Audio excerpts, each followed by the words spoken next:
And welcome back to another lecture of Probability and Measure, the unseasonably warm edition. Today we'll be discussing a wonderful topic in the field of mathematics, that is, the integral. But not just the regular integral, the Lebesgue integral. Or, more generally, we can ask for a measurable function, what is its integral? Is it in fact integrable? And what kind of theorems can we prove about the existence and convergence properties of integrals? We'll be talking about three amazing theorems, which are Monotone Convergence, Fatou's Lemma, and Dominated Convergence. They're all coming up in today's lecture in Probability and Measure. So stay tuned for that.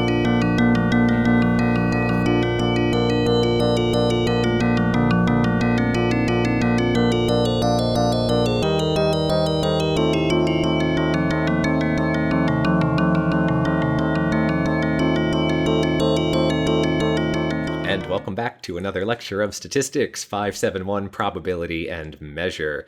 Today we'll be starting a great topic in the venue of measure theory, which is integration theory. Perhaps one of the main reasons why all of this stuff was developed in the first place was to extend the idea of the Riemann integral to, well, a more general theory of the integral. Specifically, the Lebesgue integral is what we'll be looking at, but well, it will be what we're looking at. In this case, we're just going to be looking at the general integral with respect to, well, whatever measure we want, which is great because ultimately we'll be interested in probability measures and we'll want to integrate with respect to them. How in the world do you define an integral in this general measure space or measure theory setting? We're going to find out now. All right, so this lecture is on integration and convergence because there's going to be a lot of convergence theorems that we're going to need in order to, well, make use of these integrals. So we're going to need a couple things first. The first is let's get this. There we go. We will be considering measurable functions. Last lecture, right? Measurable functions. F, which are going to map from omega, I didn't define my space yet, I'll do that in 1 second, into the extended real line, which is minus infinity to plus infinity inclusive, square brackets. I'll say where,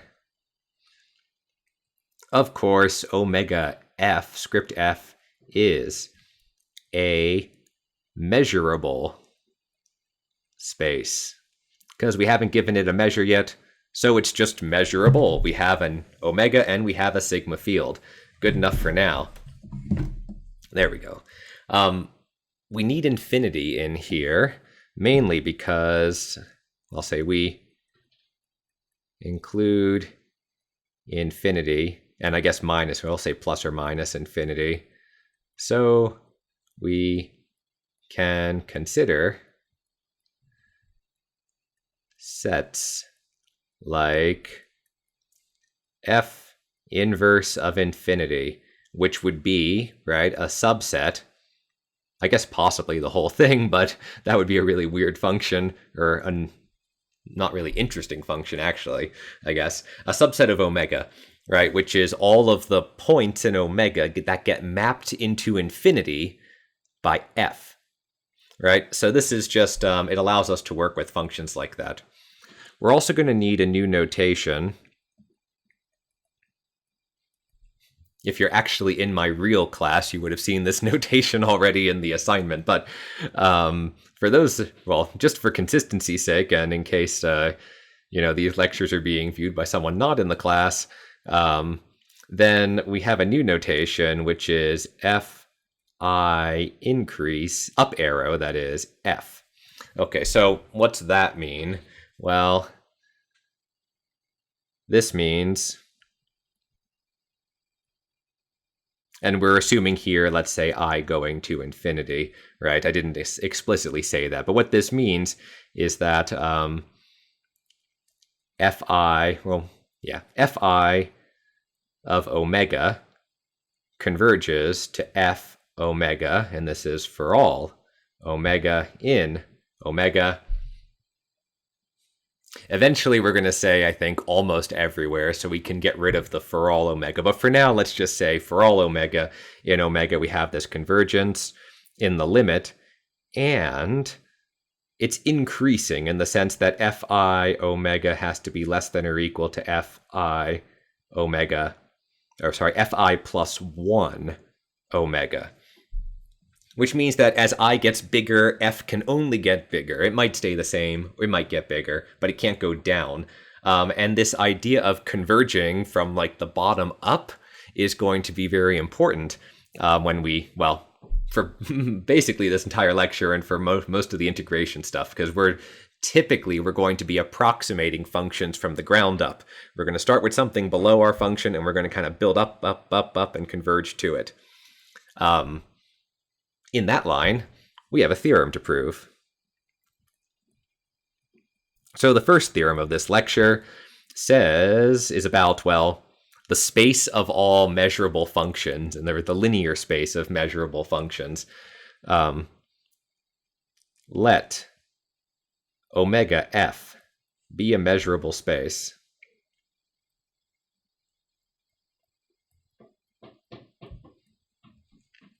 And A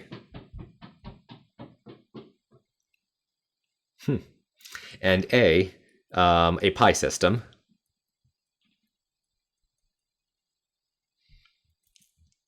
such that it generates the sigma field.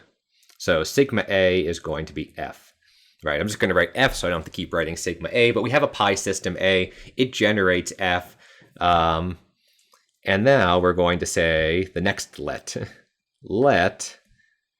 V, script V, I guess, be a linear space, right? Linear or sometimes vector space. I think those are interchangeable. Basically means the things in this space can be added together. It's closed under addition and it's closed under scalar multiplication. So I can multiply by a real number, I'm still in the space. I can add 2 elements from the space, still in the space. So V is going to be a linear space that contains, well, 2 things, or 2 types of things. The first thing it's going to contain is all indicators, which include the indicator for the entire set omega and the indicator functions A. This is for each A in the pi system, script A. So not all the indicator functions over F, but just the indicator function for the entire space omega, which may or may not be in the pi system, I guess. Yeah, of course, because if we were to sigmify the pi system, right? If we were to construct a sigma field from it, then we would need countable unions. So you could certainly have a pi system that does not contain omega, but where the sigma field generated by A does contain omega. Anyway, we have all those indicator functions, and we're going to be closed under these increasing sequences, I guess. It's also going to contain all functions f such that there exists, a lot of shorthand, a sequence fi in the vector, or in the linear space, such that fi increases to f. So we construct this V, again, it has indicator functions, and it allows for closure under increasing, I guess, increasing sequences like this. Then the claim of the theorem is that V contains all measurable functions.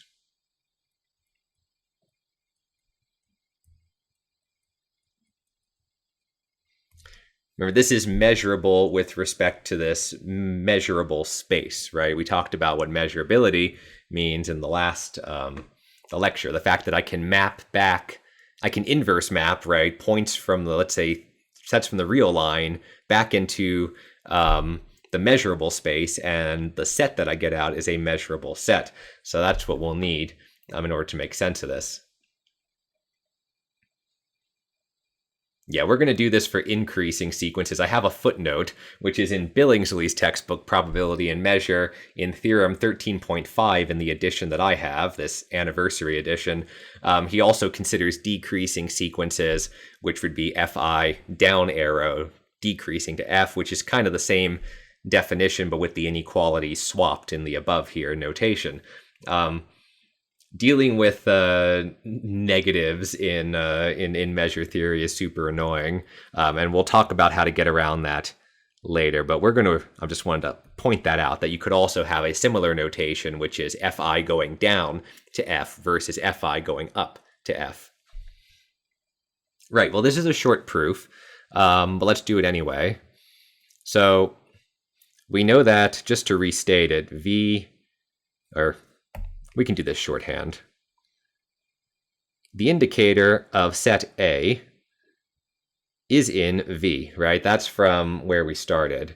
Now, let script L, what's it going to be? It's going to be a lambda system, right? Whenever I write script L, you kind of know what's coming. Plus, we started with a pi system, so when I'm starting with a pi system, very likely Dinkin pi lambda is going to show up here, and we're going to need a lambda system. But nevertheless, L is just going to be some set. It's going to be all of the sets within the sigma field such that the indicator function is in this V, this linear space. So the claim is that L is a lambda system. I'm not going to show that, but you can try it yourself. It's not too bad. Just go back to the definition of what a lambda system is and check that the sets that make up a lambda, the properties of the lambda system hold for this collection L. Yeah, so as a result, right, because this is a lambda system, therefore, that implies that since A is contained in L, this further implies that the sigma field generated by A, which is F, is contained in L, and therefore L is equal to F. Which means that L, the lambda system we just constructed, or the one that allegedly is a lambda system, you gotta check that, is the same as the sigma field F. Cool. And what does that mean? One more therefore, and then I'm going to stop writing all these silly 3 dots. Right? Therefore, the indicator function for set B is in this space, and this is for all B for the entire sigma field. Which means for any set in my sigma field F, the indicator function lies in this linear space V.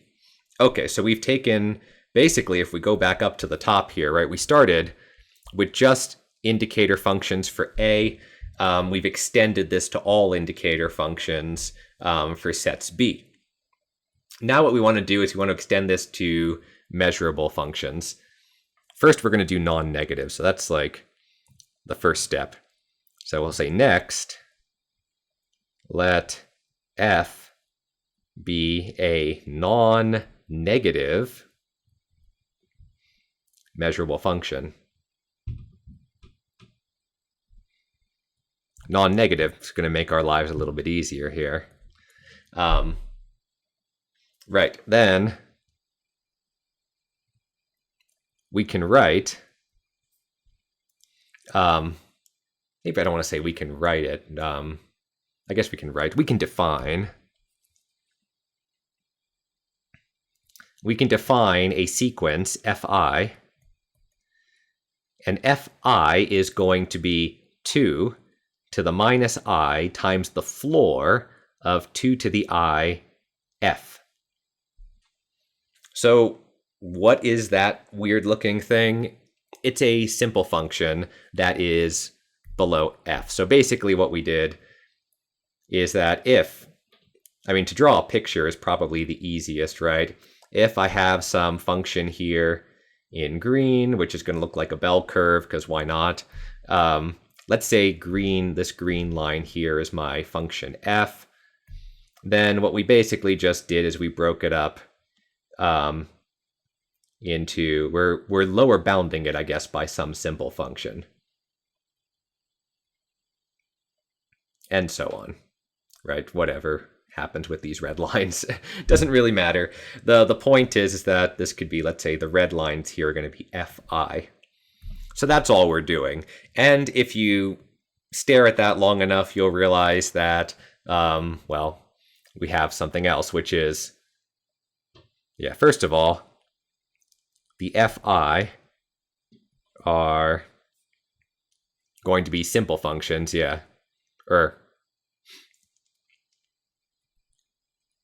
simple functions from the last class. They are a linear combination of indicator functions. Hence, if they're a linear combination of indicator functions, that implies that the fi must also be in this linear space V, because again, linear space closed under addition, so I'm just adding up a bunch of indicator functions in order to get, I guess, a scaled sum of indicator functions. So it's not just the sum of them, but I'm also multiplying by weights to each of these indicator functions. That's also going to be in V. And then lastly, we're going to use property 2 here, which is this increasing sequences. And then we'll say furthermore,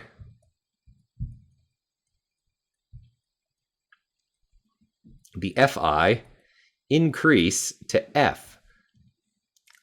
Therefore, by property number 2 in our conditions on V above, we have that f is also in V. So that means that for any non-negative measurable function is also going to be in our linear space. Lastly,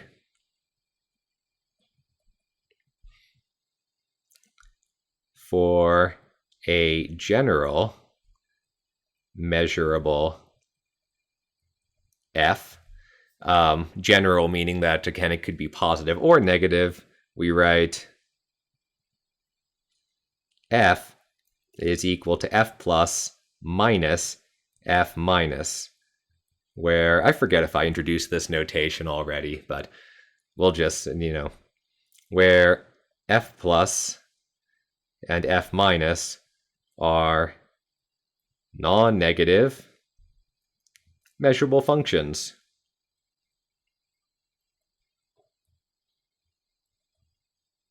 Great. Just to make sure, I forget if I introduced this in a previous lecture, but f plus, right, is just going to equal f. I guess I should write of omega to give it an argument. F plus of omega is just equal to f of omega if f omega is greater than or equal to 0. 0 doesn't really matter because it's where it connects, but and it's going to be 0 else. And similarly for f minus, right, it's going to be equal to f. I guess it's going to be equal. I should write it out just to make sure it's clear.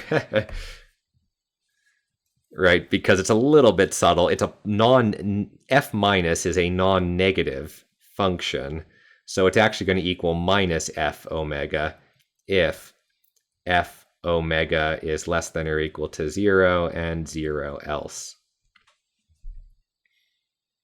Right, so we're basically taking all the positive parts and all the negative parts. The 0 parts, can be in either since they overlap. And then we're just adding them, we're subtracting one from the other, which we're going to have to get into in a second. But anyway, the point is that by doing all of this, and the fact that V is a linear space, therefore f is in V. And thus V contains any measurable function. So this allows us to look at the measurable functions now as this type of linear space, which is useful because we're going to be using a lot of these tools when we get into the definition of the integral, and that's the next thing we're going to do. So the big definition is going to be the integral of a measurable function. Right? We know what an integral for, I guess, like in the Riemann sense is, but we don't know what an integral is yet for a measurable function. So we're going to start with non-negative because it's so much easier to write it down that way. We'll say for a non-negative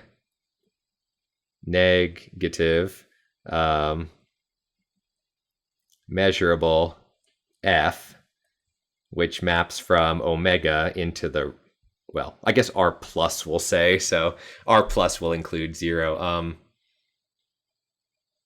It's funny, I actually wrote in my notes mapping into the plus or minus, mapping in my notes I wrote it like this, I think because I wasn't sure which way I wanted to define it at first. But for now, what we'll do is we'll ignore the plus or minus infinity, and maybe we'll rewrite this as 0 to infinity inclusive. And then we'll get to the negatives in a minute. Anyway, we define this notation, right? Remember, we're kind of starting from nothing, so this notation doesn't exist yet. It only exists in the sense for simple functions. We talked about simple functions in the last lecture, right, where we can define this idea of an integral. For a general measurable function, what we're going to do is we're going to consider the supremum over the sum over I, we'll say I and I for some index set, of the inf of f omega in the set AI times the measure mu of AI. And this supremum, so first, what is AI and what's the sup over? I'll say where the sup is taken over all, I think, yeah, finite. That's a good thing. Not countable, but finite partitions of course, if you have a countable one, you can kind of get there finitely in the limit, but nevertheless, the sup is taken over all finite partitions AI, I in I of omega.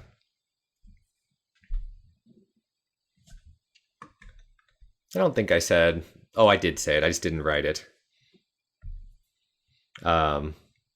We'll just put it in here that we also need omega f mu is a measure space. So we actually need a measure now. It doesn't have to be a sigma finite measure. It often will be a sigma finite measure to make our lives easier. And in some of the theorems to come, we're going to need to restrict ourselves to sigma finite measures. But in general, we just have a measure on some measurable space, and we can define the integral in this way. The point being is that all the AIs might have like infinite measure, right? So this might not be the best, smartest thing to define, but I mean, you can still write it down, right? Anyway, the point, there's a couple points to make.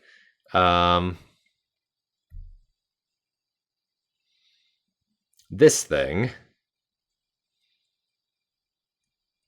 we'll say inside this square brackets, we have a simple function.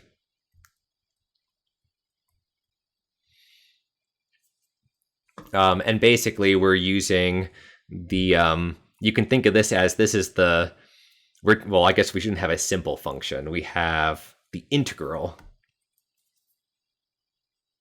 from last time, the integral of a simple function, right? What we're saying is that we have a simple function with weights that are in terms of the inf of our function f omega for omega in AI. That's like just a number, right? That's just a scalar value. And then we have a set A.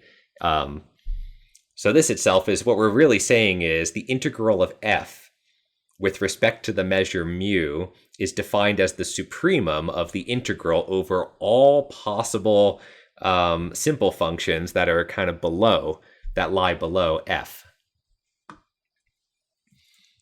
So I'll say,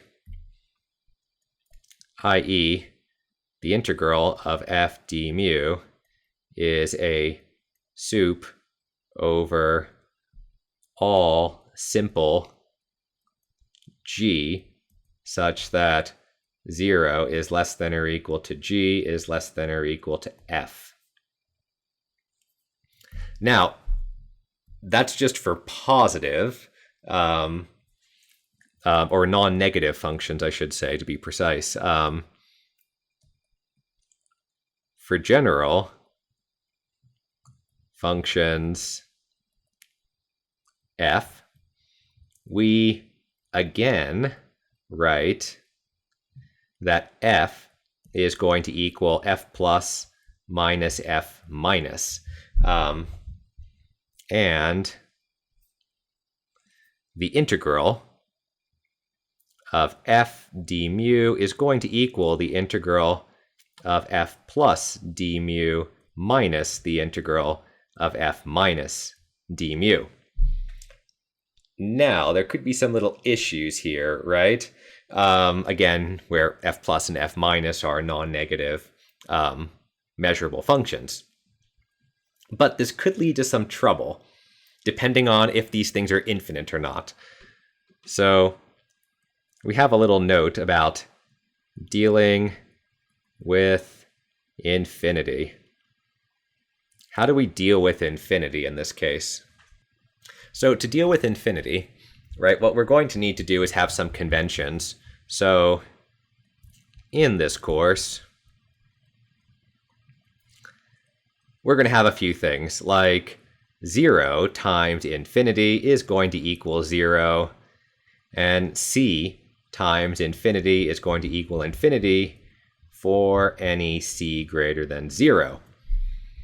This is kind of reasonable because if we have, we'll say e.g., if f is equal to 0 on a, where the measure of a is infinite,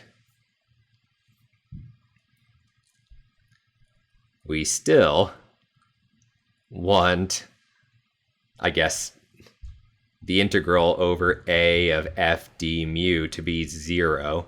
So it's like if I have a constant function that's just 0 on an entire set and I want to integrate it over that entire set, even if that set is infinity, I still want it to be 0. So that's kind of where that's coming from. Also, and this is very important for what I wrote up here, which is infinity minus infinity is undefined. So if, for example, the integral of f plus is infinite and the integral of f minus is infinite, then this above thing that I'm pointing to with the big green arrow is going to be infinity minus infinity. We can't define that. That basically means the function is not integrable. So if both the integral of f plus d mu and the integral of f minus d mu are finite, then we say that f is integrable. Integrable. Terminology. Sometimes, we'll say sometimes written as f is in L1 omega f mu, which are integrable functions on the measure space omega f mu. I'm not going to use that notation just yet, but remember that, kind of like keep it in the back of your mind, because when we finally get to LP spaces, we're going to use that notation a lot. For now, integrable just means that its positive and negative parts have finite integrals, which means I can define this integral with the green arrow up above, and it makes sense. So, strictly speaking here, if let's say f plus is infinite, but f minus is finite, the integral would be infinity. We wouldn't call that an integrable function, even though the integral in some sense still exists. It's just infinite. So there's little subtleties in there. Anyway, yeah, we got another theorem to prove. What else is new, right? All right, so this next theorem is going to be about the convergence of the integral as fn increases to f. This is going to look a lot like something called the monotone convergence theorem, which we're going to do a little bit later in this lecture. This is kind of like the precursor to the monotone convergence. We'll call it monotone convergence for simple functions. And then we'll prove the grander monotone convergence theorem later, which is a really important theorem, so definitely stick around for that. Anyway, what the theorem says here is, well, how do we start it? Let omega f mu be a measure space. Count how many times I say that in this course. Right, and let f be non-negative, be measurable.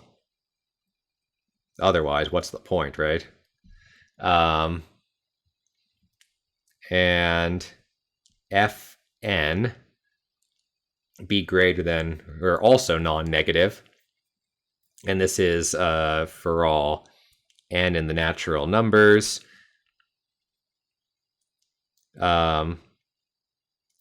Be measurable as well, such that the fn increase to f, much like we did earlier, right? We're taking a collection of, did I say it's a simple function? I didn't. Be measurable, well, that's no good. Let's erase that. Be measurable simple functions. That's important, because otherwise we're just doing monotone convergence, but we want this as like the stepping stone to get there. Simple function, be measurable simple functions such that the fn increase to f. Then, what's the conclusion of the theorem? The integral of fn d mu, the sequence of integrals fn d mu increases to the integral. That's a terrible integral. Let's try that again. Increases to the integral of f d mu. So what it's telling us is that if we have this type of increasing pointwise convergence of the fn, then the integrals will converge. And the fn in this case are simple functions. All right, so how do we prove that? Right, this is kind of like giving us some type of a consistency thing, if you think about it. It's like if we go back up, like, why are we even proving this in the first case, right? It's always a good thing to ask yourself, like, well, why are we proving this? Well, it means if we go way back up to where we were at the beginning with this idea that if I have a linear space that contains all these measurable functions, then I can in some sense consider integrating them, in the sense that if I can kind of lower bound my lower approximate, I guess, my measurable function by an increasing sequence of simple functions, then the integrals in some sense make sense. That is, if I have this convergence of functions here, the integrals also converge to what we would want them to, right? If we have a sequence of functions fi converging to f, we really want the integral of the fi's to converge to the integral of f. May not happen, actually. There are some examples where that will fail. So in general, right, this convergence may not happen. We're going to be finding situations when it does happen, and that's good, right? Because ultimately we're going to want to know what the integral is for our for the end result of our sequence, and if it gets to what we want it to get to. Anyway, maybe I should put that in here just as a quick little note. We'll just move this down every so often. Man, that is lagging like crazy. Look at that. Come on, GPU, you can do it. There we go. Excellent. Good old Surface laptop, man. Anyway, note, if fi converges to f, then we may or may not have the integral of fi d mu converging to the integral of f d mu. All right, that may or may not occur. There are some counter examples we can talk about. I don't think I have any like off the top of my head ready to go at the second, but the point is that the integral may not converge like you want it to. We're going to be talking about situations where it does do what we want it to do. The first is monotone convergence for simple functions, which is why I'm trying to prove this, or I'm about to prove this theorem. Right, so how do we do this? Well, let G be any simple, measurable, everything's always measurable, so I always feel funny and like have to always remind it, but let's just write it out anyway. Measurable function such that 0 less than or equal to G less than or equal to F. So G is just any, pick a simple function that's less than F and fix that. Now, since Fn increases to F by the assumptions here, and F is integrable, that is, we actually have a finite value for this integral, then we know that this sequence is going to converge. That is, the integral of Fn d mu is going to keep increasing. Remember, the integral for, if f is greater than g, then the integral of f has to be greater than or equal to the integral of g, right? For, again, non-negative, I mean, I guess in general for, well, you have to worry about little weird cases, but for non-negative functions, this should definitely be fine. So the point is that we have these increasing simple functions. Their integrals are going to increase to some value c. Don't know what c is, but it's going to be some number in 0 to infinity. Could it be infinite? No, we don't want infinity. I have closed bracket infinity here, but eventually we're going to want to... maybe we can get away with infinity. I don't know. Infinity's probably like a dumb side case, like it usually is. Usually when you have like zeros and infinities, you have to kind of say, if it's infinity, everything's infinity, etc., etc. But let's stop. Let's just say C is finite right now. Anyway, the goal is to show that the integral of this simple function g d mu has to be less than or equal to c, which basically means that eventually one of these fn's has a bigger integral than g does, no matter what g is. Remember, g is just some simple function. Fn is a specific sequence of increasing simple functions. So the point is that g is not necessarily one of the f's, it's just another simple function that could be unrelated to f, but eventually fn is going to be bigger than c with respect to its integral. Okay, so how in the world do we show that? So, first, we write g as a simple function, right? Let's just write it all out, and we'll say it's going to be the sum for I in some index set I of ai times the indicator of, well, some set ai where the ai are a disjoint partition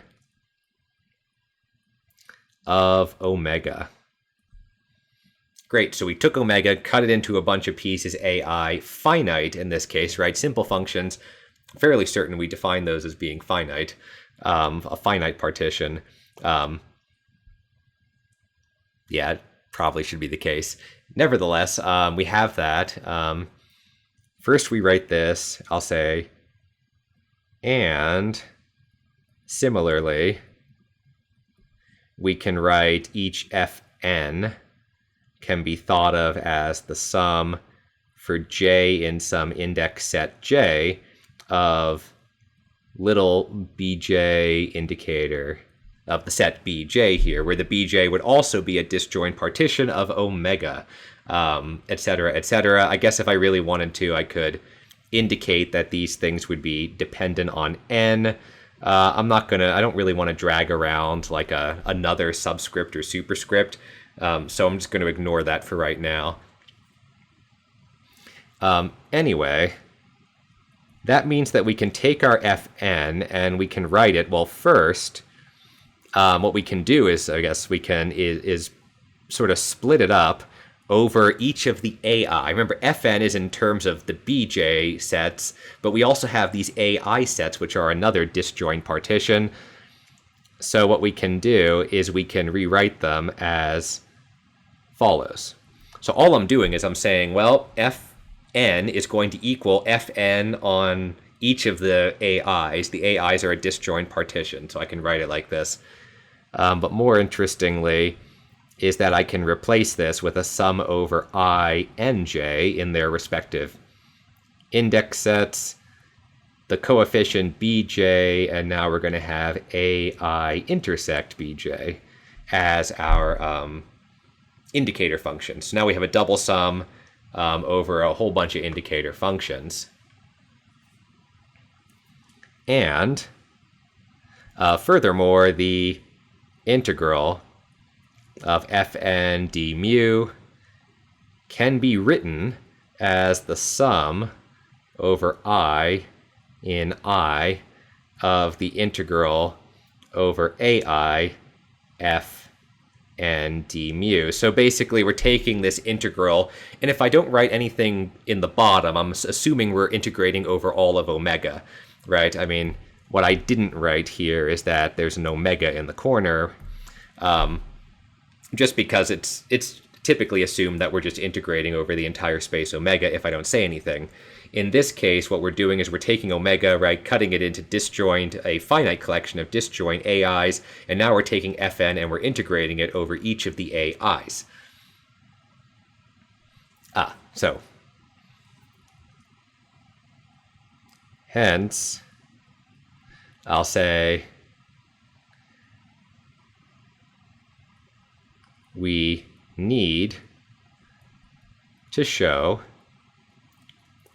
that for each I in the index set I, that what happens? That in the limit as n goes to infinity,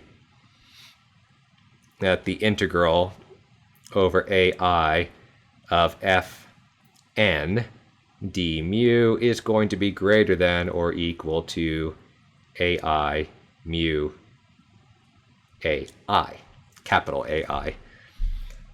Right, what we're basically doing is we're taking g is up here in the green box that I'm giving it.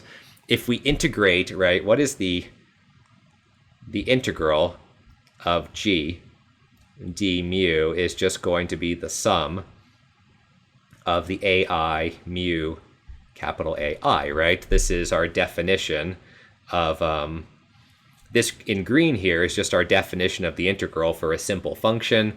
And what we're saying is let's just look at each set AI individually and try to, well, bound from above, show that this limit is eventually, right, in the limit, this integral of fn is eventually bigger than ai times the measure of the set a capital AI.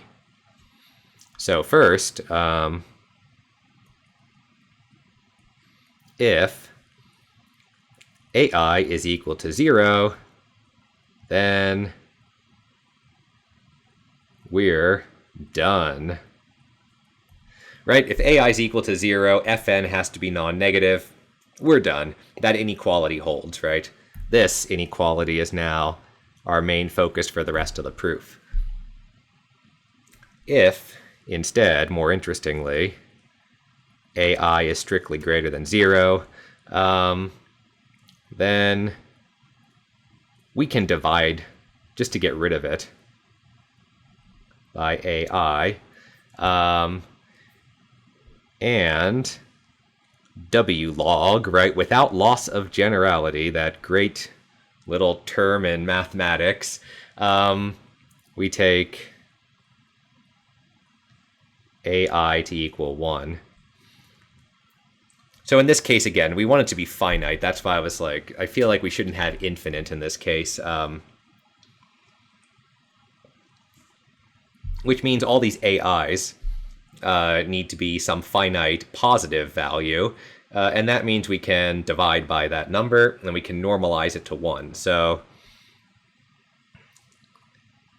we'll say, and consider g as just the indicator function for some set A. So what we've done now is we've said, okay, g is a simple function, but you know what? We don't really need to worry about a general simple function. We can just show that this thing holds, this works for g just being an indicator function for some set A. Then we're done. So we're just simplifying the setting, and now we're going to hit it with some epsilons. Always a good day when you get to bring an epsilon into your proof, right? So now we'll say for any epsilon greater than 0. Make sure I don't lose my train of thought here in this. There's so much notation about to come. Sorry about that. For any epsilon greater than 0, we define the set Cn to be all of the x in the set A, such that fn of x is greater than 1 minus epsilon. Okay.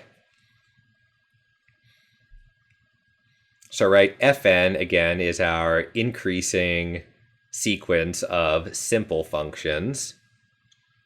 And we're defining Cn to be all of the points in that set A such that f is also almost greater than 1, right? Greater than 1 minus a little tiny bit. So then what we have is we know that because fn increases to f, we know that Cn is going to increase to A, which means this is a little bit different. We used this up arrow notation before to indicate an increasing sequence of real values. In this case, I'm saying Cn, a set, increases to A. That means that C1 subset, C2 subset, dot, dot, dot, dot, dot. And eventually, well, and also I guess I should be slightly more precise that eventually it becomes A in the sense that I guess the union I from 1 to infinity of the C, I used n, I should use n from 1 to infinity of the Cn is going to equal A. Because all of the C's have to be contained within A by the way I define them as being all the X's in A such that some condition holds.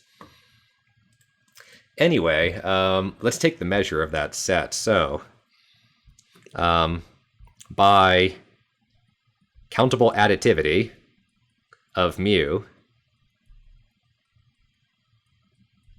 right? Mu's a measure, it's countably additive.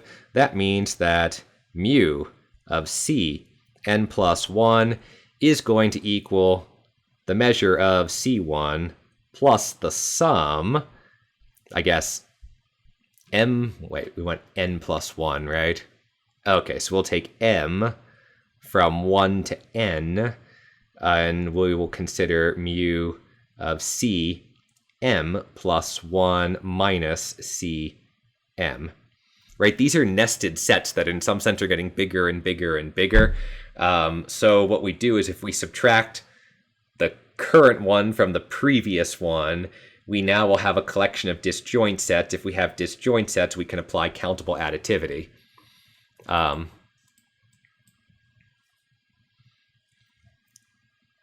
And what we get is that the measure of this will increase to the measure of A. Now,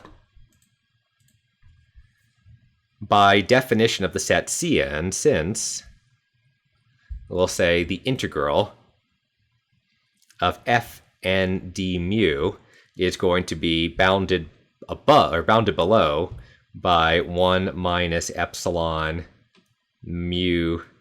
Oh, I think I should have written this as should be, well,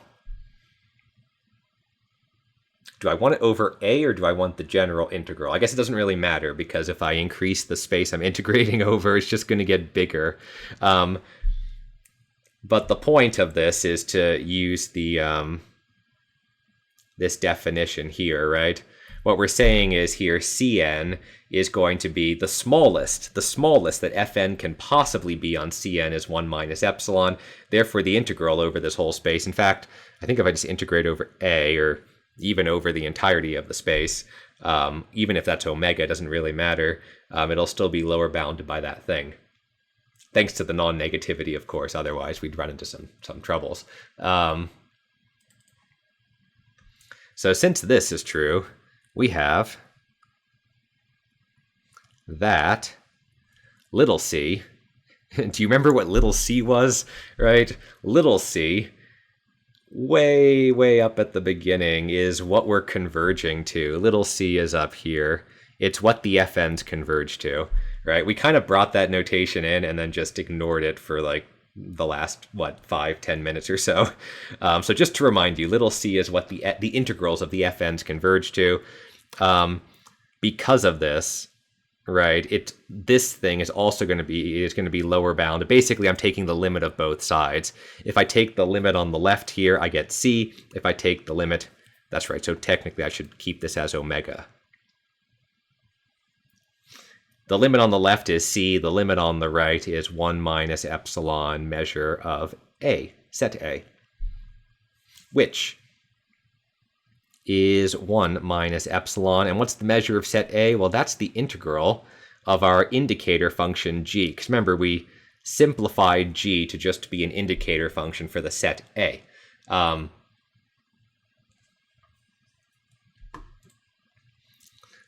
Therefore, take epsilon to 0 to get that the integral of g d mu has to be bounded above by c. And then furthermore, right, as this holds for any simple g less than or equal to f, we have that the integral of f d mu has to be less than or equal to c as well. Right, we could make this slightly more precise if we wanted by including more epsilons and stuff, but roughly what it's saying is that, right, if it holds for any simple functions, then, and the simple, right, then it's going to hold for this that are less than f, it's going to hold for f as well, because we can get the simple functions to be, I guess, arbitrarily close to f.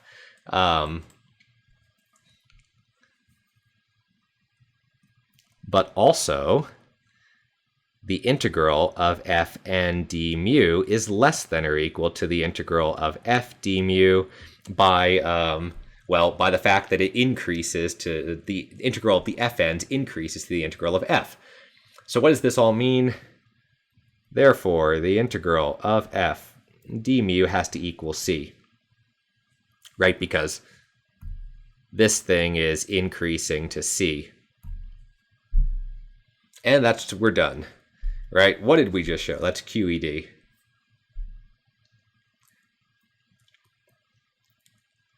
Right, what did we show? We showed that this increasing sequence of fn, the integral here, will converge in the limit. And it converges to c. Don't really care what c is, just the fact that there is a c and we can converge to it. Right.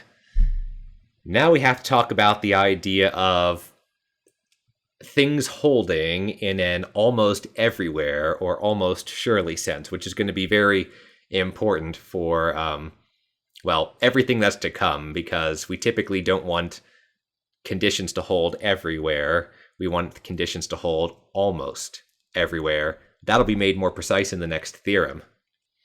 All right, so we have another theorem to prove before we get into all the convergence theorems that I love to go through. And this one is about functions being equal almost everywhere. We talked about this at the end of the last lecture, the idea that if two functions are equal almost everywhere, it means they only differ on a set of measure 0. So almost everywhere is implicitly referring to some measure, right? If we need a measure space, we need a measure to say that something holds almost everywhere, because we need the places where it doesn't hold to have a measure of 0. Let me write this all down. Maybe it'll make a little more sense. Let omega f mu be a measure space. Once again, I don't think we require any sigma finiteness or anything. We're just going to talk about a measure space. And let f and g map from omega into the extended real line.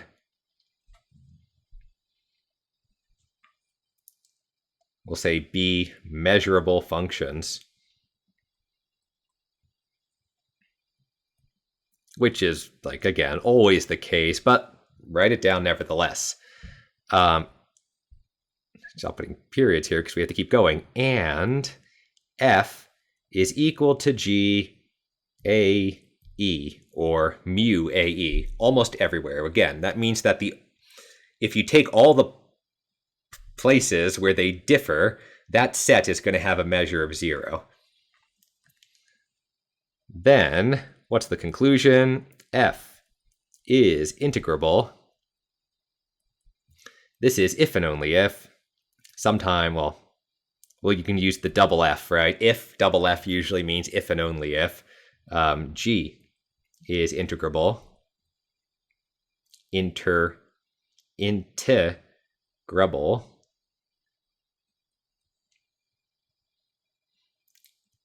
And if this is the case, that is, if they are both integrable, then their integrals coincide.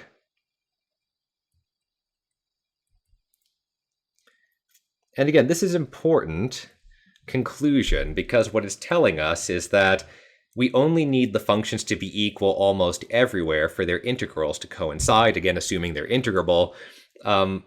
Which means that when we're proving theorems about integrals, like we're going to be doing for all of these convergence theorems that are about to come, monotone convergence, Fatou's lemma, dominated convergence, the statement, the conditions of the theorem only have to hold almost everywhere, which means when you have convergence, you could have one point where you have really dumb convergence. It just goes off to infinity or something. But as long as it works almost everywhere, almost surely, if we're probabilists, then we're good, right? Okay. And it basically means that we can modify a function on a set of measure 0, and nothing changes with respect to the integral, or in some sense, the inference that we're doing, the results of measure theory. How do we prove this? Okay, well, let's define let f equal to g on, not and, on omega minus n, where n, again, I'll just write it out, where the measure of set n is going to be 0, null set. For any measurable h that maps from omega into the extended real line,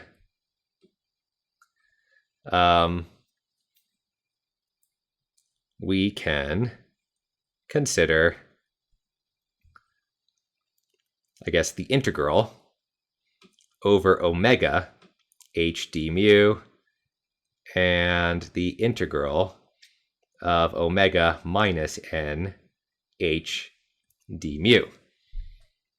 So we want these two things to be the same. We want them to coincide. I should say, I guess, f is integrable so that we don't get any stupid, like, infinity minus infinity junk that we don't want. So how are we going to show this? Well, first, the claim is that this is true if h is an indicator.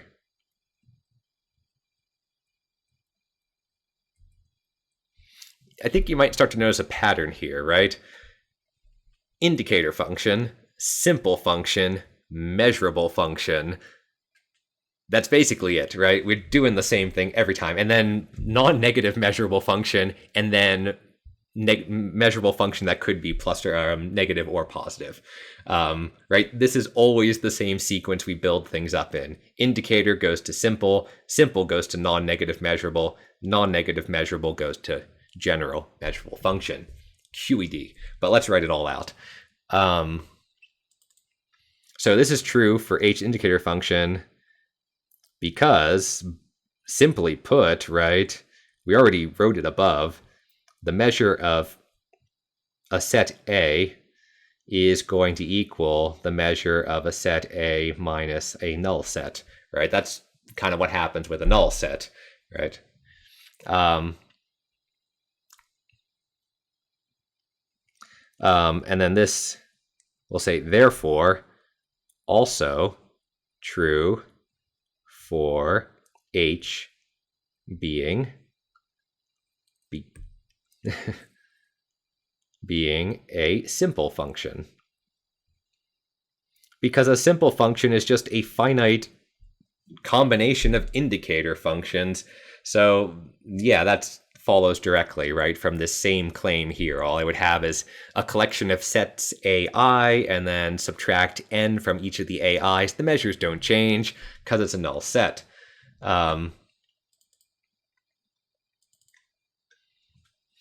Yeah. And then we go from the previous, I should say simple,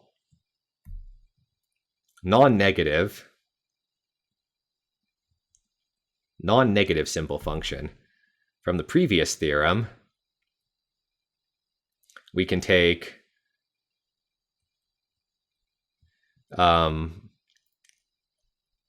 non-negative simple functions to non-negative measurable functions. So there you go. We're already applying that previous convergence theorem. which basically says, okay, well, if this works for non-negative simple functions, let them increase, and now we're at non-negative to a non-negative measurable function, and we're done there. And then lastly,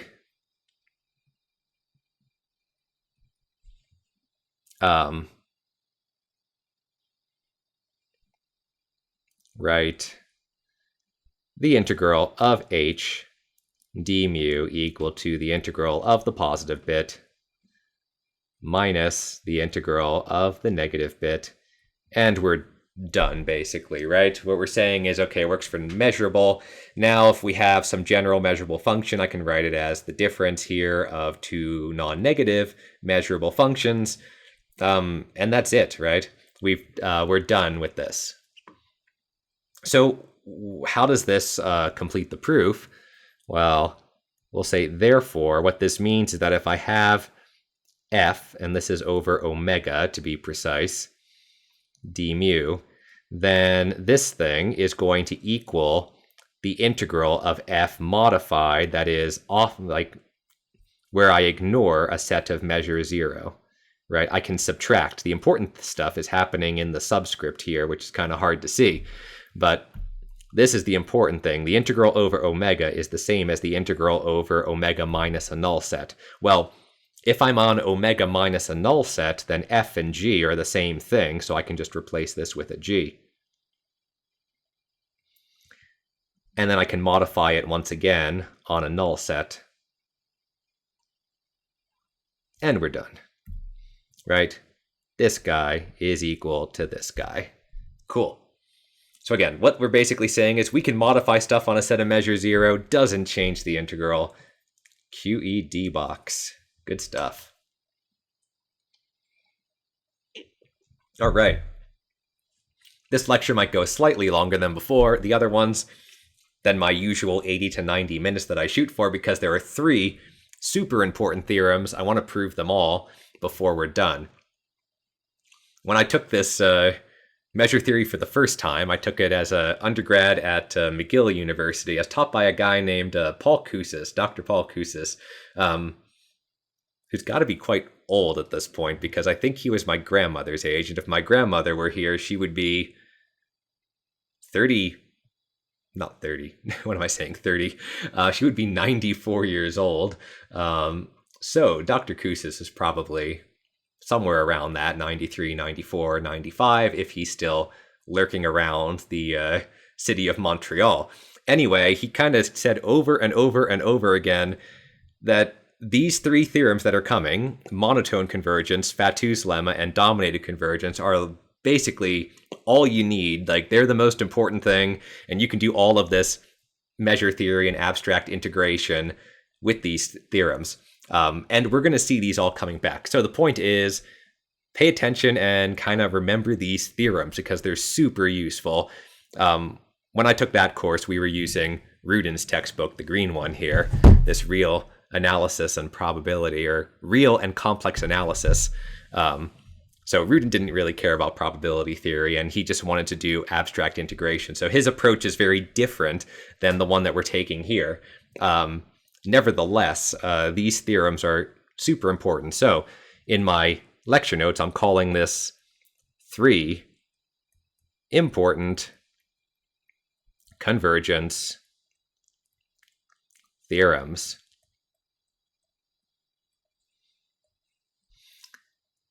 And again, this kind of gets right back to what I started with, which was the idea of, well, if I have a sequence of functions f, measurable functions that converge to some function f, do the integrals converge? And the answer is not necessarily, but there are some good conditions where they will actually happen that way.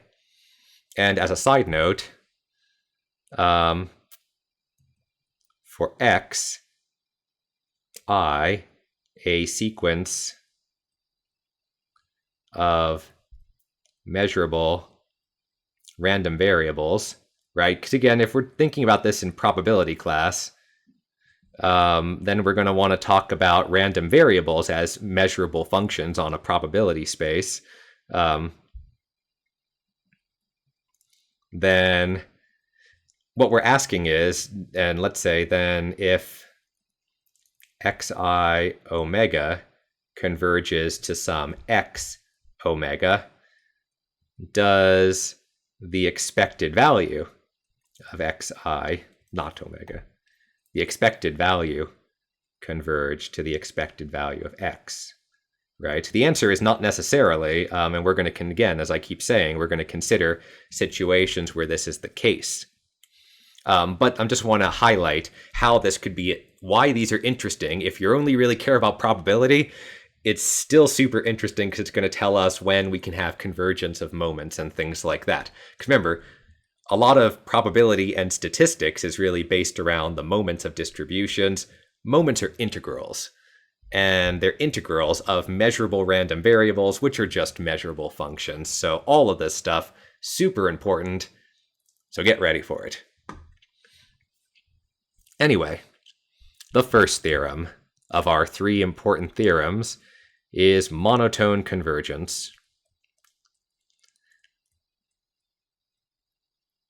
I hinted at this one from before. It's the more general version of the theorem that we already proved. Let omega f mu be a measure space.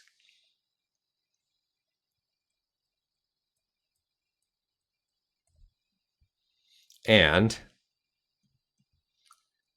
the collection of functions fi, I from, we'll say 1 to infinity, be measurable functions from omega into the reals. I guess we could say extended real line. Is it going to matter? Yeah, I should probably say extended real line. I'll be honest, you might notice if you're listening to me, sometimes these little subtleties, like, do I want to include infinity or not? It's like, I always hate this part of it. But yeah, I think we need to include infinity because we want to, yeah, we'll include infinity.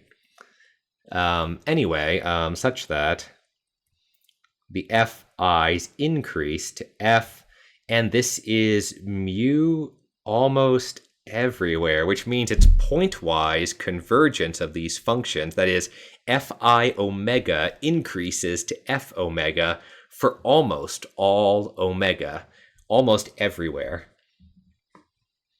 Oh yes, and importantly enough, there's one little condition here, which is we need the integral of f1, and thus the other ones, because of the increasing nature here, to not be negative infinity, or else bad things can happen. So given all of this, the conclusion of the theorem is that the integral of the fi d mu are going to increase to the integral of f d mu. So we get that convergence that we are looking for. Again, this is exactly the same theorem as before, except that now we're working with measurable functions, and I'm kind of implying that almost everywhere theorem that we just talked about, that really we only need these conditions to hold almost everywhere.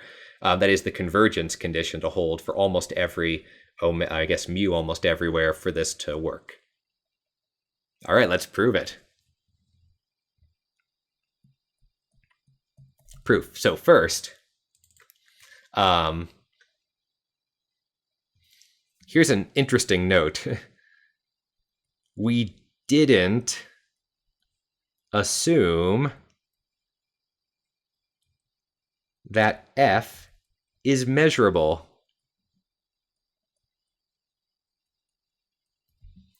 Right, it's a subtlety of the theorem, but if you actually look at the theorem, we just said that the fi converged to some function f almost everywhere. Didn't say that it's a measurable function.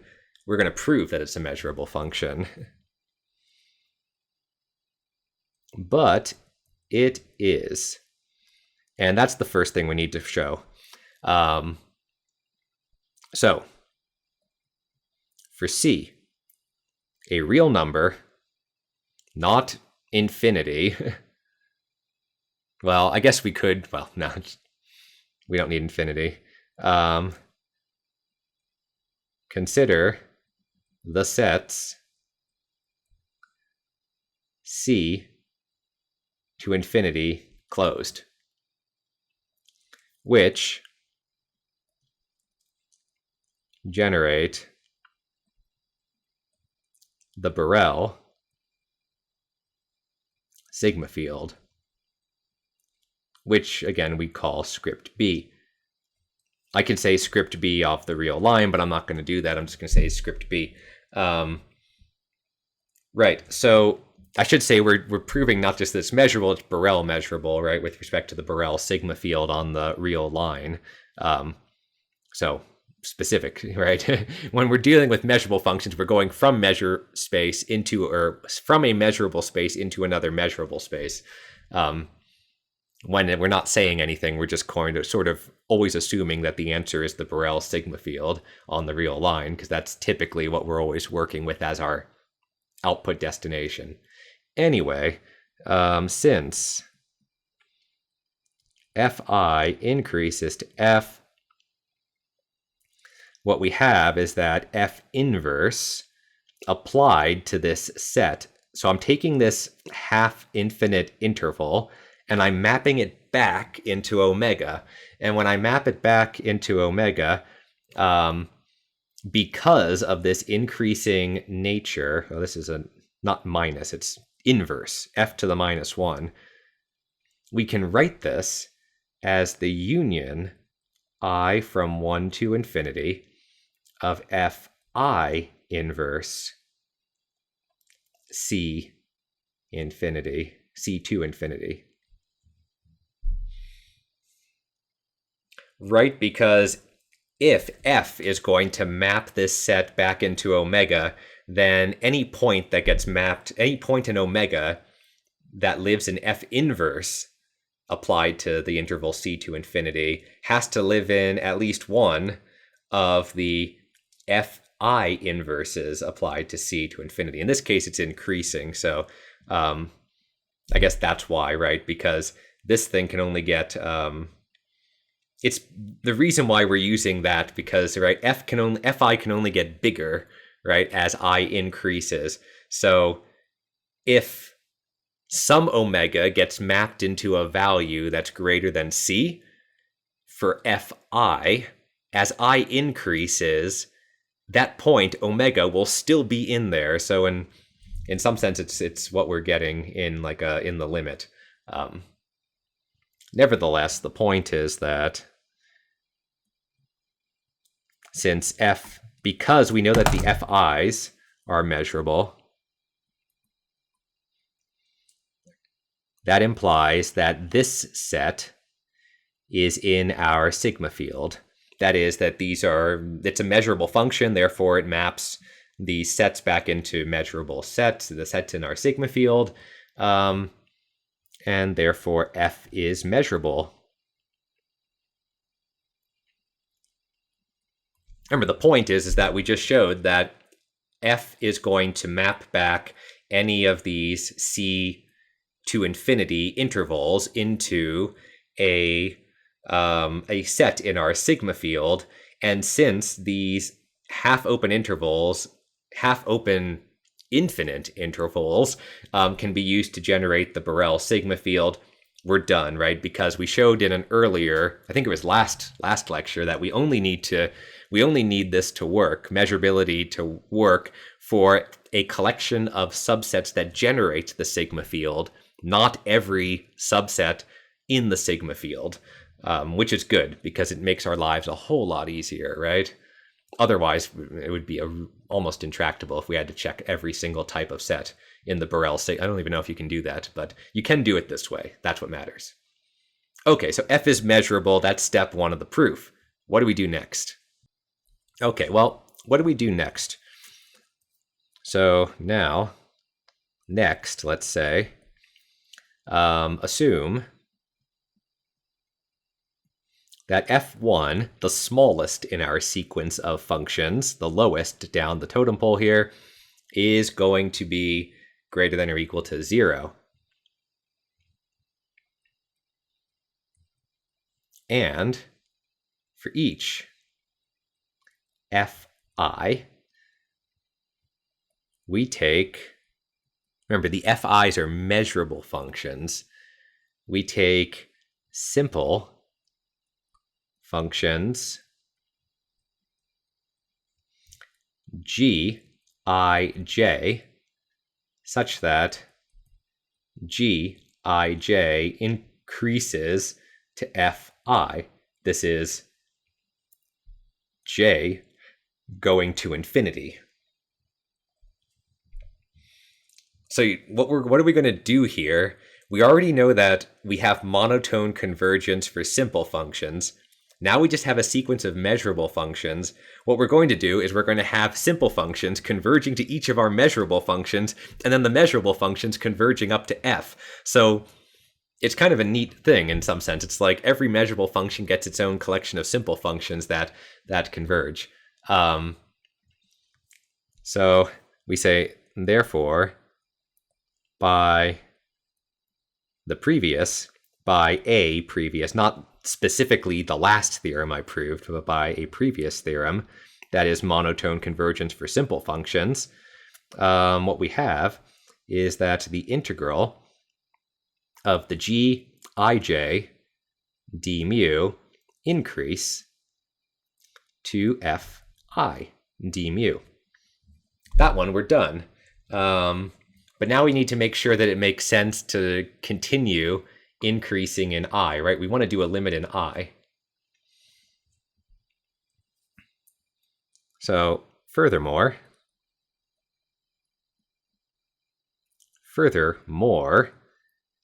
we define g star of I to be the max of g1 I up to gi I. Right. What is going on here? Well, if we consider the fact that we have, let's say, let's draw this out because I think it might make a little more sense. If we have, let's say, f1, f2, f3, and then we have, for each of these, we're going to have g11, g12, so on, g21, g22, so on, g31, g32, and so on, right? So we have this kind of array in some sense of simple functions. What we're doing here is we're going to the ith column, right? This is I equal 1, I equal 2, and so on. And then this, wait, I did that wrong. Row. We are going to the ith column, that is, but I'm getting it backwards, right? Here we're going to have, this is I is 1, I is 2, I is 3, etc. And this is j is 1, j is 2, and eventually we're going to get to j equal to I. And then what we're going to do is we're going to have, of course, some I equal to I guess. And we're going to then take the max down one of these columns, but only for 1 to I. So in some sense, we're kind of going down this array and we're taking the max over an increasing finite collection, hence max and not sup, right? We're taking the max over a finite collection of simple functions. Well, hey, that's pretty good because that means that the g star also is a simple function, right? A maximum over a finite collection of simple functions is also a simple function. So that's good. And what else do we know? Well, these gi stars are going to increase to f. So now we can apply the theorem that we did before. So once again, what does this mean? This means that I constructed a sequence of simple functions, g, I star, that increase to f. What that means is that their integral is also going to increase to the integral of f by the previous theorem for monotone convergence for simple functions. But g I star has to be less than or equal to fi by construction, right? Because the gij's are increasing to the fi's. Gi star is a max over a certain number of these things. And the fi's are also increasing. So hopefully that makes sense. If you don't believe it, stare at it for a second and look at that array and hope that should make sense. What this means is, therefore, the integral of gi star d mu is less than or equal to the integral of fi d mu, and this is furthermore less than or equal to the integral of f d mu. And then we kind of squeeze it out, right? Because the gi stars are increasing to f, and the fi's have to be greater than the gi stars, well, this implies what we want for non-negative functions. We're not done yet. Don't get to write that wonderful QED box just yet.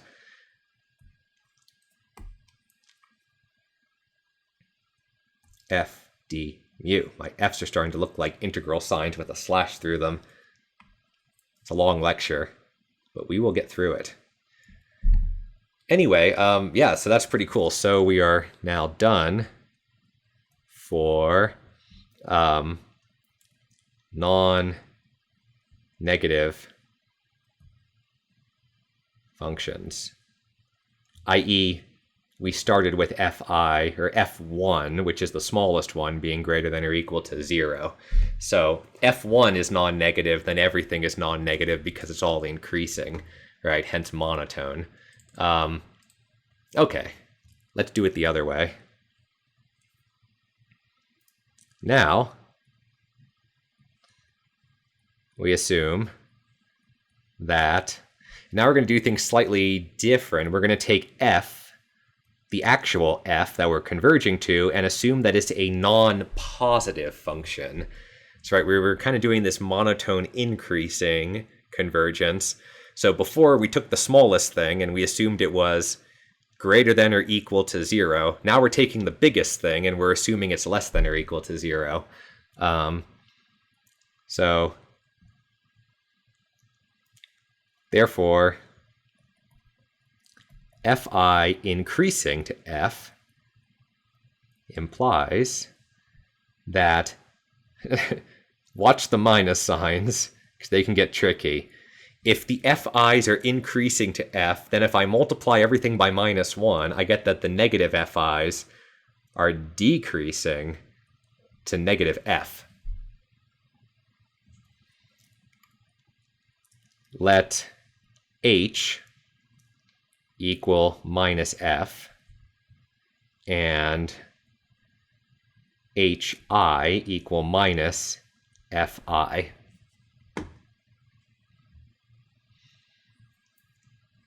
Now, that means that 0 is less than or equal to the integral of h d mu, which is less than or equal to the integral of hi d mu. We have positive functions, but they're going backwards. They're going down. They're non-negative, I guess, functions, but they're going down.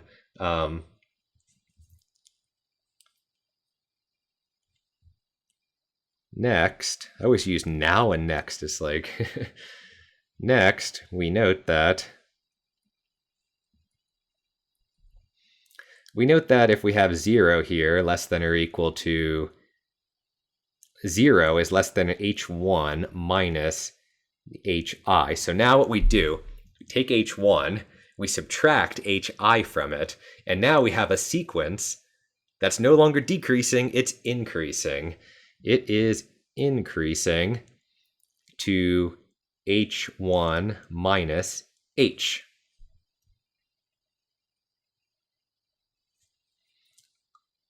Therefore, from above, we now have an increasing sequence of measurable non-negative functions, which means that the integral of h1 minus hi d mu is going to increase to the integral of h1 minus h d mu. Now, all of these, the h all have finite integrals, which means we're allowed to subtract. So, by subtraction, note all integrals are finite. If they're not all finite, we can't subtract, and just as a side note, that's the good reason why we have this condition here. At the very top of the screen here, we have this condition that f1 has to be greater than minus infinity.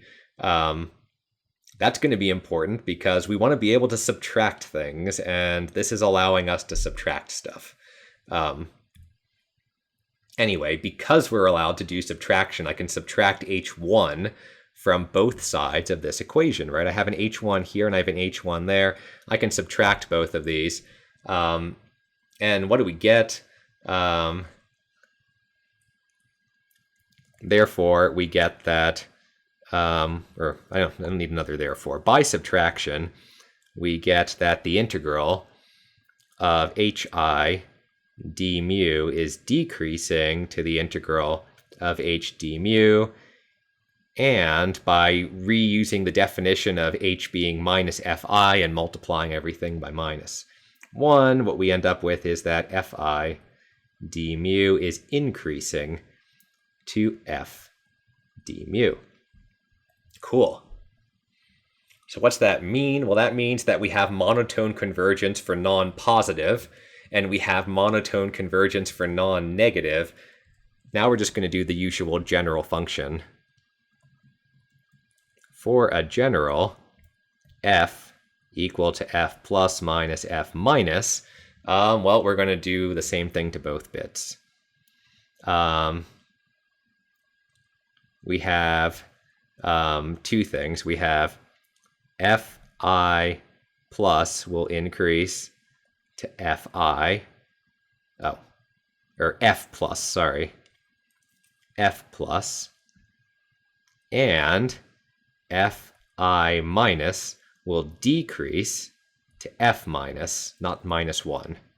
Minus meaning the negative part, not minus 1, the inverse. Subtle notational issues. And by assumption, we have that this lower integral has to be finite.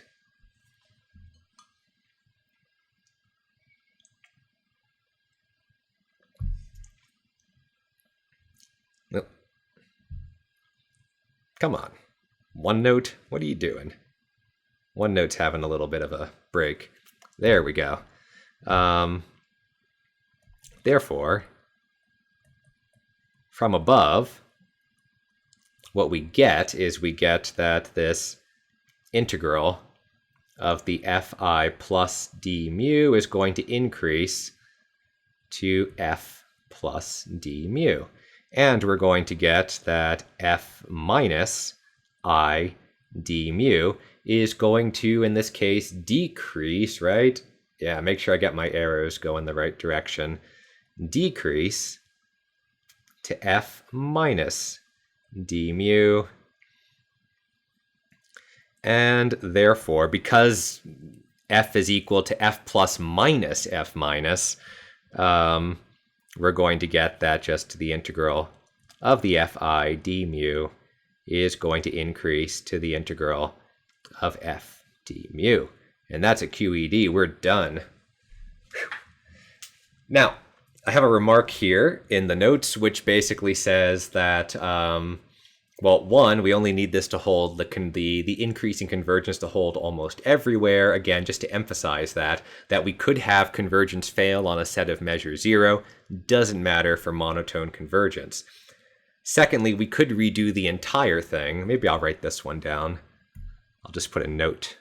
Note. We can also prove a monotone convergence theorem for fi decreasing to f such that the integral of f1 d mu is less than infinity. And we get a similar monotone convergence for decreasing sequences. We're often going to want to use the increasing one because, as you saw earlier, oftentimes we're trying to approximate things from below, and we have these increasing sequences of functions. So it's going to be this is a very useful theorem. Typically, we want it going up, but you could also do it going down. You will see in some textbooks where they will kind of do it both ways, kind of in this, but in this case, I'm not going to write it out for decreasing sequences. It's the same thing. You just have to flip all the signs everywhere. You do need this finiteness condition, so it's good to not forget that these conditions on the very first function hold. Otherwise, you can get some erroneous results. So that has to hold, or else things won't necessarily work. You can find some interesting counterexamples of that. I'm not going to write any of them down now because I'd like to prove Fatou's lemma and dominated convergence, and we're already running a little bit long for these lectures. So, the next theorem is called Fatou's lemma.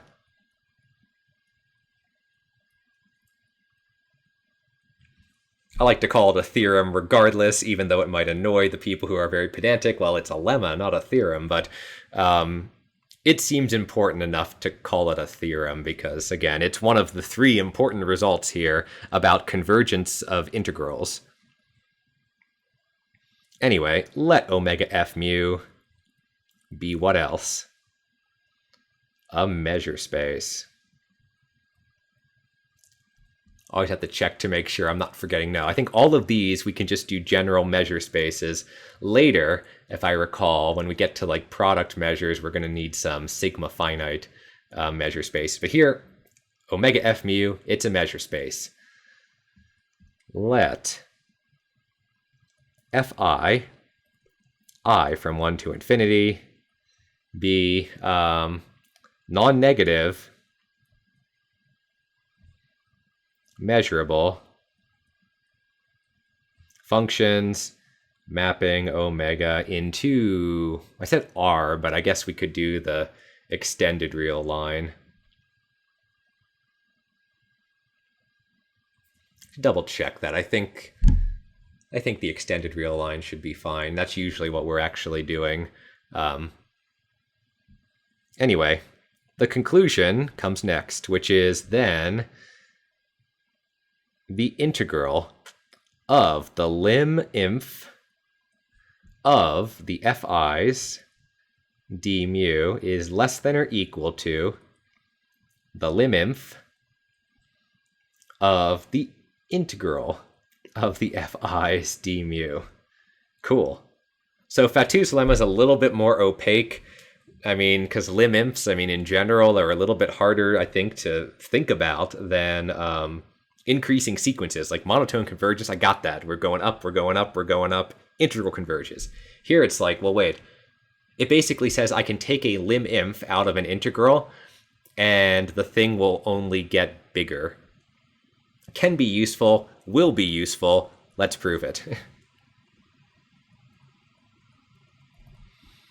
All right, so this is a shorter proof thanks to, because we just proved monotone convergence, and we're going to use monotone convergence to get this result.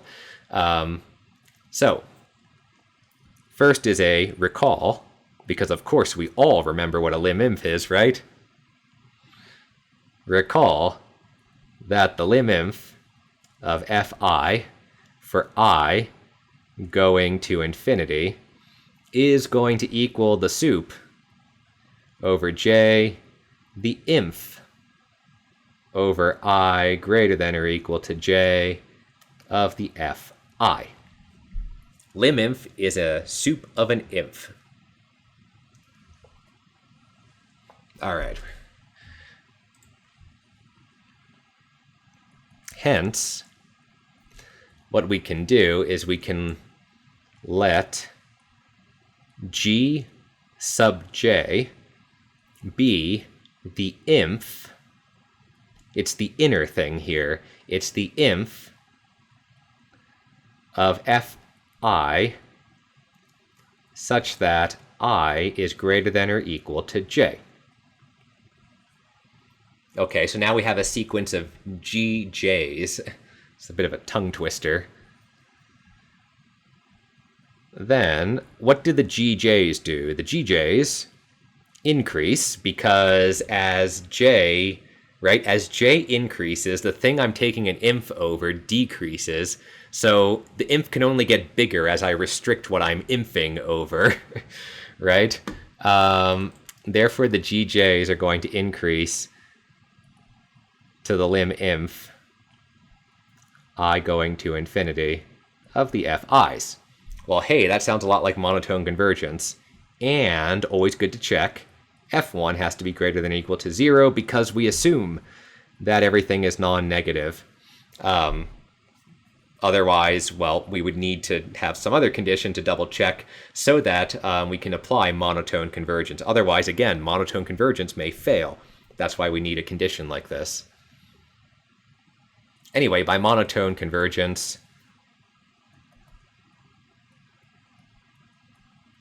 monotone convergence says that the integral of the GJs d mu is going to increase to the integral of the lim inf of the fi's.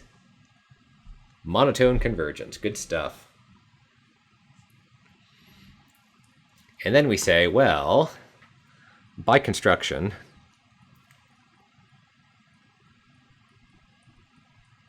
GJ has to be less than or equal to fi for any I greater than or equal to j, right? This is because Gj is an inf over a bunch of fi's. So we're saying, well, if it has to be the smallest or smaller, a least, or what is it? A greatest lower bound over all the fi's, then for any individual fi, it can't be any bigger than it, less than or equal to it. Therefore, by the ordering, I guess, of the integral, that implies that the integral of Gj d mu is less than or equal to the integral of fi d mu. Cool. This is, again, for all I greater than or equal to j, specifically. And subsequently, once again, we have that the integral of the Gj d mu, therefore, must be less than or equal to the inf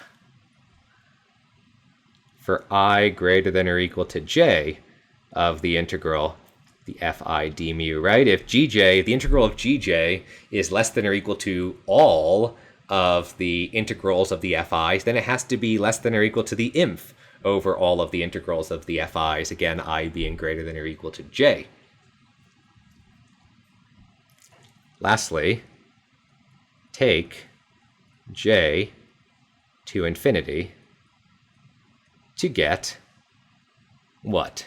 Well, as j goes to infinity, we have the limit j going to infinity of the integral of the Gj's d mu. We already know what that does, right? That's this line up here. It converges monotonically to the lim inf. So here we get, well, this is just going to be not that line. That line just says that it pointwise converges. Monotone convergence, important difference. Monotone convergence says that the integrals converge. Therefore, I can apply this limit to the integral of the Gj's and get that it converges to the integral of the lim inf I going to infinity fi's d mu. But we're not done yet.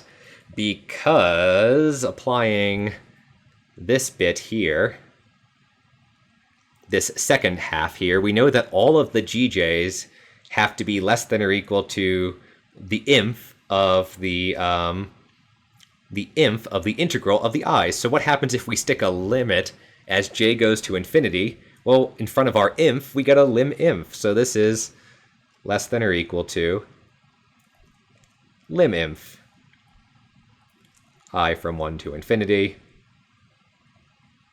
fi d mu. And we're done.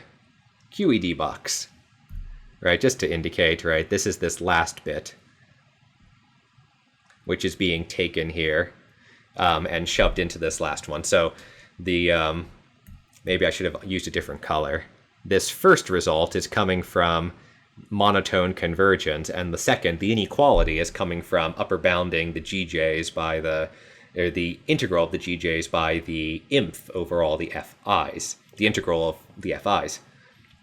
It's a lot easier to write than to say out loud, right? Anyway, this is kind of a neat result.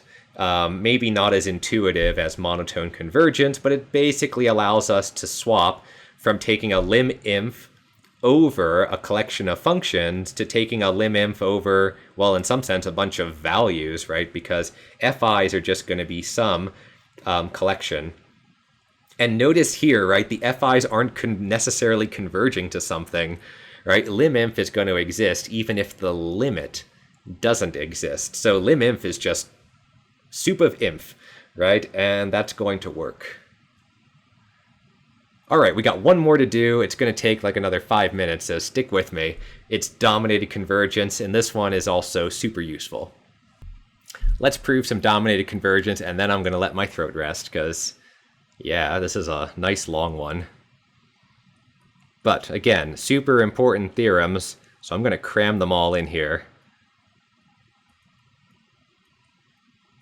Best part about online teaching, nobody's going to kick me out of the room, so I can talk as long as I want.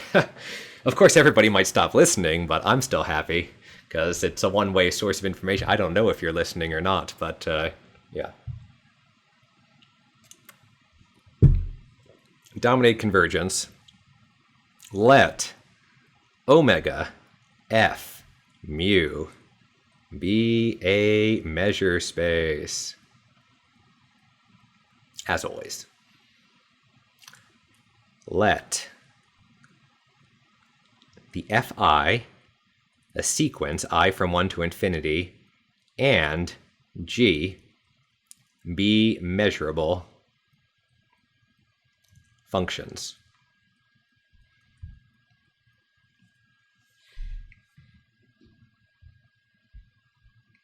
Oh, and I guess absolutely integrable.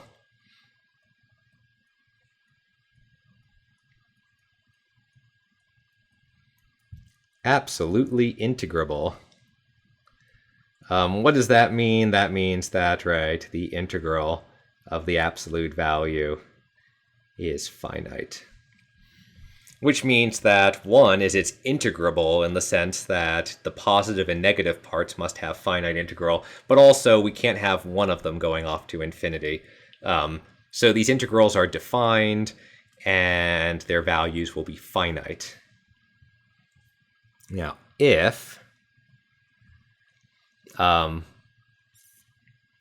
absolute value of the fi are bounded above by g is going to act here kind of like an envelope. It's going to encompass plus g and minus g. In some sense, g would have to be, I guess, non-negative for this to make sense.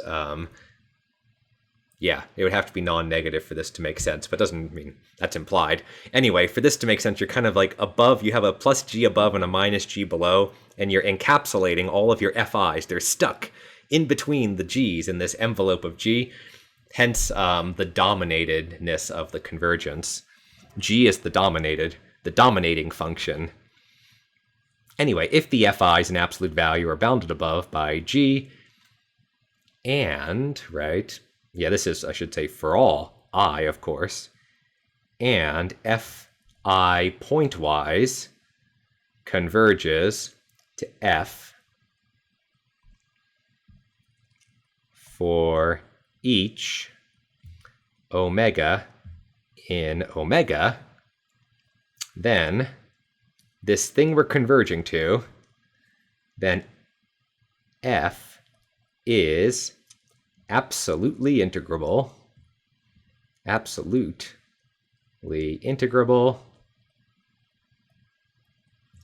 and what do you think? The integrals are going to converge. And the integral of the fi d mu is going to converge, not necessarily increasing or decreasing, it's just going to converge to the integral of f d mu. So this gives us a good condition to check to whether or not the integrals will converge. Namely, if there exists some dominating function g, then I can get my integrals to converge. How do we prove it? Well, we already did all the hard work, so this is just going to be a pretty short proof. Right, so first we're going to introduce some notation. Kind of annoying notation, but you know what? I was trying to think of the best way to do it, and I can either drag around a bunch of mins and maxes, imps and soups everywhere, or we'll just write it like this.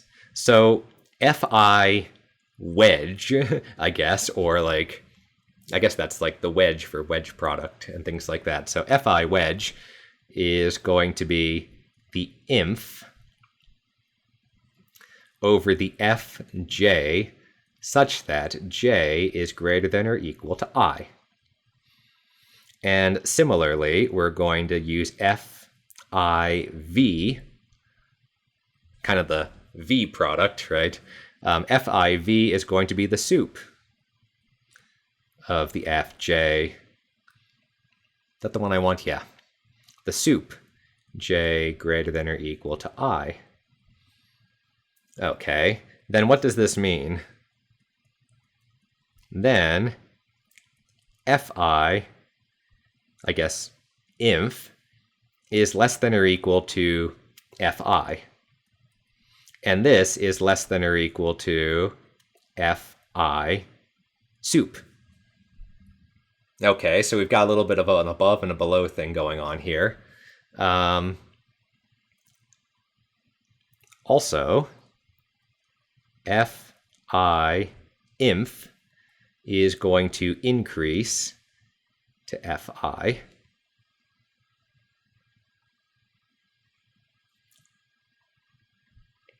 Wait, that doesn't make sense.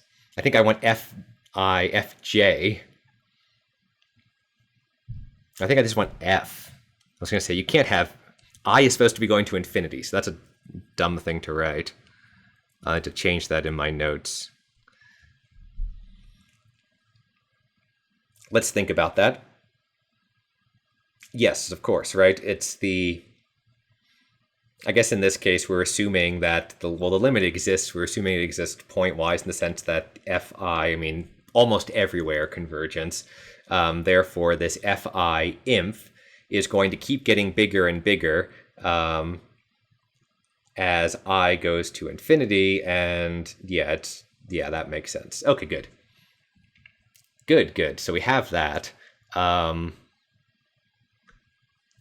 And more importantly, we also have that, well, not more importantly, similarly importantly, we have that f1 inf has to be greater than, or d mu, has to be greater than or equal to minus integral g d mu by assumption, which has to be greater than minus infinity. This is monotone convergence again. We need to double check that the smallest one, f1, is not going to have an integral of minus infinity. The dominating function g comes in here, right here, in order to tell us that, okay, maybe we don't know exactly what these f's are doing, but we know there's a g, and g is encapsulating them all, and g is going to make sure that the smallest f doesn't have an integral that's equal to minus infinity, because that would be bad. That would break monotone convergence, and if that were the case, then I couldn't write this, which is what I want to write, which is that the integral of the infs increase to the integral of f. Okay, so now we got one going up. What are we going to do? We're going to take the soup and we're going to go down. Yeah, so, and now we basically do the same for FIV, or FI soup. That is, that FIV is going to decrease to F, right? It's kind of above it, but as the, I guess in this case, I goes to infinity, it's going to go down, down, down until we get to F. Hence, we have basically the same thing, that our integral here is decreasing. Again, to make this precise, we would want to do the same steps.